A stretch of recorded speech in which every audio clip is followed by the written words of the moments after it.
Digitalisasi pelayanan dan transaksi yang diterapkan pemerintah daerah akan memberikan kemudahan dan percepatan pelayanan kepada masyarakat, terutama di tengah pandemi COVID-19. Elektronifikasi transaksi Pemda juga akan berdampak positif pada pendapatan asli daerah PAD.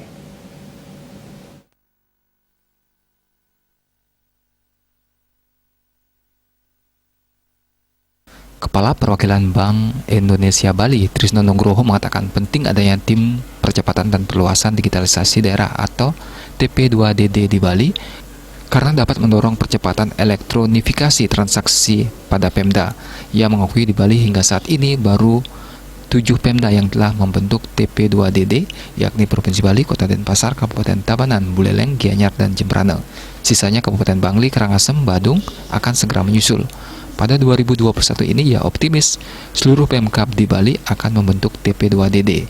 Menurutnya yang utama program percepatan digitalisasi Pemda yang dijalankan, terutama untuk penerimaan dan mengeluarkan yang mengarah digitalisasi, termasuk cara-cara pembayaran yang non-tunai, sehingga memudahkan masyarakat membayar.